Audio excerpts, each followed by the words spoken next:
Hey friends, welcome back to my channel and today we are going to study Age of Rajputs।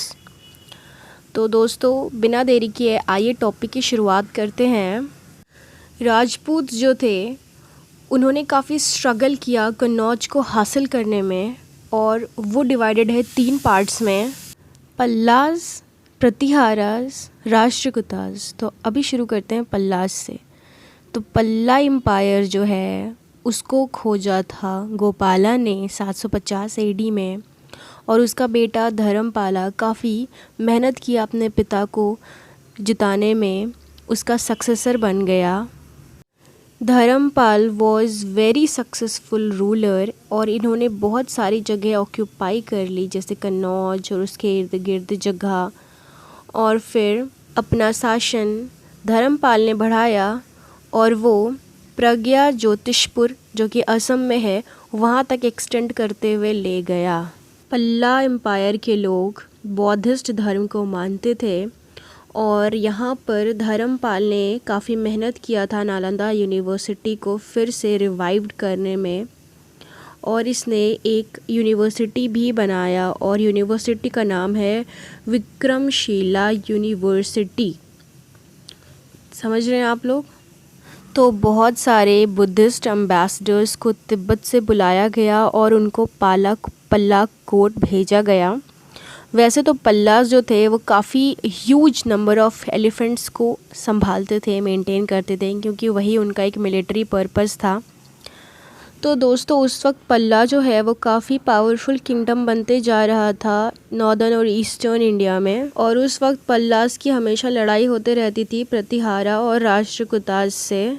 तो दोस्तों गोपाला जो था वो एक क्षत्रिय था, गोपाला का बेटा धर्मपाल भी क्षत्रिय था। तो अब कन्नौज जो है वो एक सिंबल बन चुका था सॉवरेनिटी का, जाइगेंटिक वैली के पास था, जिसकी वजह से उसके पास रिसोर्स था, ट्रेड, एग्रीकल्चर, बहुत सारी चीज़ थी, जिसकी वजह से कन्नौज की जो इम्पोर्टेंस है वो दिन ब दिन इंक्रीज़ होती जा रही थी और पल्लाज और प्रतिहारास के बीच में लड़ाई होती थी। अब क्या होता है कि राष्ट्रकूटा का जो रूलर था ध्रुव, उसकी लड़ाई हो जाती है धर्मपाल से, रूलर ऑफ पल्ला। धर्मपाल से लड़ाई हो जाती है रूलर ऑफ राष्ट्रकूटा ध्रुव की। यहाँ पे पासा पलट जाता है, यहाँ पे ध्रुव जो है वो जीत जाता है, लेकिन जीतने के बाद ये धर्मपाल को अपनी सारी एरियाज़ जो थी जिस पे वो रूलिंग करता था वो सारा सौंप कर चला जाता है। लेकिन ये सारी चीज़ें देखकर प्रतिहारा के किंग को बहुत ही गुस्सा आ रहा था। तो प्रतिहारा का जो किंग था नागाभट्टा टू, दोस्तों याद नाम रखिएगा, ठीक है, नागाभट्टा टू आता है और बैटल होता है फिर से धर्मपाल के बीच में और नागाभट्टा के बीच में। अब नागाभट्टा डिफीट कर देता है धर्मपाल को और उसकी भी सारी एम्पायर, सारी इकोनॉमी, हर चीज़ ले लेता है, टेरिटरी, और उसको दी हुई थी जिसने ध्रुव ने अपनी भी सारी चीज़ें संपत्ति दे दी थी धर्मपाल को, तो वो भी ऑक्यूपाई कर लेता है। अब क्या होता है कि नागाभट्टा जो है प्रतिहारा का जो किंग है वो दोनों के किंगडम को ले लेता है और ये बड़ा राजा बन जाता है। अब हमारा नया टॉपिक है प्रतिहाराज। तो दोस्तों प्रतिहारा डायनेस्टी को फाउंड किया था हरिश्चंद्र ने 6th सेंचुरी एडी में और वो टोटल 11th सेंचुरी एडी तक चला था। इसका जो शुरुआती तौर था, ओरिजिनेशन था, वो उज्जैन से शुरू हुआ और नागाभट्टा 1 इसके पहले रूलर बने थे, जिसको रूल किया था उन्होंने 730 से लेके 756 एडी तक। और ये जो किंगडम है प्रतिहारा किंगडम वो मोस्टली इंक्लूड करता है ग्वालियर, भरूच एंड मालवा, और यहाँ पर उसका जो कैपिटल है प्रतिहारा का उन्होंने नाम चूज़ किया और वो नाम है अवानी, AWANI। ये बन गया था प्रतिहारा किंगडम का कैपिटल। अब क्या होता है कि नागाभट्टा 1 जो है वो डिफ़ीट करते हैं अरब के कमांडर जुनैद को और उसके सक्सेसर तमीम को in the battle of Rajasthan. अब नागाभट्टा 2 आते हैं। नागाभट्टा 2 जो हैं वो काफ़ी पावरफुल डायनेस्टी ऑर्गेनाइज़ करते हैं नॉर्दर्न इंडिया में, और प्रतिहारा का मोस्टली बिलीव रहता है कि राजपूत्स को हटाना अपने रास्तों से। समझ रहे हैं? तो उसके बाद प्रतिहारा स्टार्टेड रूलिंग गुजरात। समझ रहे हैं, गुजरात में इन्होंने अपना शुरू कर दिया शासन चलाना। और तो दोस्तों उसके बाद दंती दुर्गा जो कि राष्ट्रकूटा के किंग थे, दंती दुर्गा आते हैं और डिफ़ीट करते हैं नागाभट्टा वन को, जिसकी वजह से प्रतिहारा जो है वो काफ़ी वीक पड़ जाता है। तो अब नागाभट्टा 2 की शुरुआत होती है।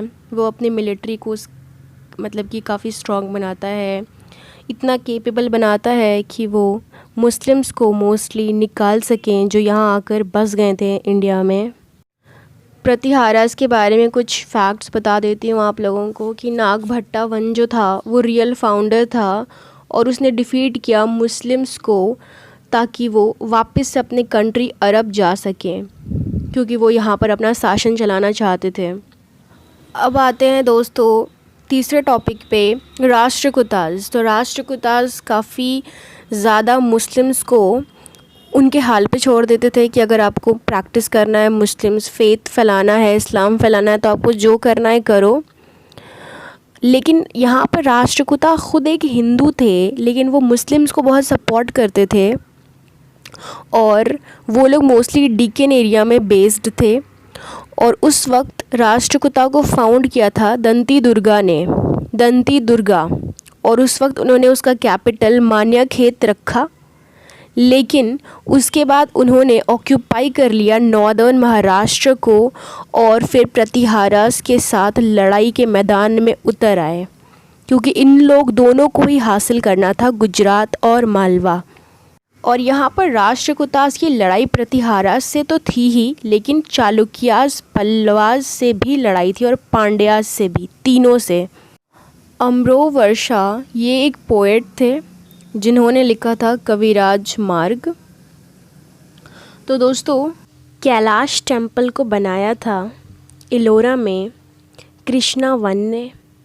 कृष्णा वन भी रूलर ही थे, लेकिन इनकी शासन बड़ी जल्दी ख़त्म हो गई थी। और इलोरा केव टेम्पल जो है वो इसी वक्त बनाई गई थी, मतलब राष्ट्रकूटास के दरमियान ही बनाई गई थी। तो राष्ट्रकूटा एम्पायर जो है वो सेवरल प्रोविंसेस में डिवाइडेड है, क्योंकि एडमिनिस्ट्रेशन बहुत इम्पॉर्टेंट यहाँ पे रोल प्ले करता है, और वो हम नेक्स्ट टॉपिक में डिस्कस करेंगे। लेकिन दोस्तों राष्ट्रकूटा के जो लोग थे उनको कनाडा बोलना बहुत पसंद था, उनका मदर टंग कनाडा था। अम्रोवर्षा जिसने पोएम्स भी लिखा था, तो अम्रोवर्षा का ग्रैंडसन इंदिरा III वो भी बहुत ज़्यादा फेमस था और एक बहुत ही अच्छा इंसान था। अपना बहुत सारा समय और पूरा पावर इसने राष्ट्रकूटा को कंट्रोल करने में और बढ़ाने में काफ़ी लगाया। इसकी बहुत बड़ी आर्मी थी, एलिफेंट्स थे। उसके बाद कृष्णा III आते हैं, वो भी एक बहुत अच्छे रूलर थे। अपनी बहुत अच्छी रूलर से इसने बहुत कुछ हासिल किया, अपना एम्पायर को बड़ा किया। स्पेशली कृष्णा III ने चोला किंग को भी हराया। चोला किंग का नाम था परंताका वन, उसको भी इसने हराया। कृष्णा III ने टेम्पल्स बनाया, रामेश्वरम टेम्पल बनाया। रामेश्वरम एक जगह का नाम है, वहाँ पर इसने टेम्पल बनाया। और फिर बहुत ज़्यादा इसने लोगों का भी ध्यान रखना शुरू कर दिया, वर्कर्स का ये बहुत ख्याल रखता था कृष्णा III। राष्ट्रकूटास बहुत समय तक चला था, 200 साल तक इसने शासन किया था। टिल 10th सेंचुरी तक इसने अपना पूरा रौब जमाया था, क्योंकि इसको पता था कि अपने एडमिनिस्ट्रेशन को किस तरीके से चलाना है। तो दोस्तों यहाँ पर हमारा ये टॉपिक ख़त्म हो जाता है। तो दोस्तों अगर आपको मेरी एक्सप्लेनेशन अच्छी लगी हो तो मेरी चैनल को सब्सक्राइब करना ना भूलें, ताकि हम दूसरी बार भी एक नए वीडियो के साथ हाज़िर हों आपके साथ। काफ़ी आसान तरीके से मैं एक्सप्लेन करने की कोशिश करती हूँ और करती ही रहूँगी। कोई भी टॉपिक में कोई भी अगर आप लोगों को दिक्कत हो तो मुझे कमेंट सेक्शन में आप बता सकते हैं, मैं उसे सॉल्व करने की कोशिश करूँगी और उसकी वीडियो भी क्रिएट करूँगी।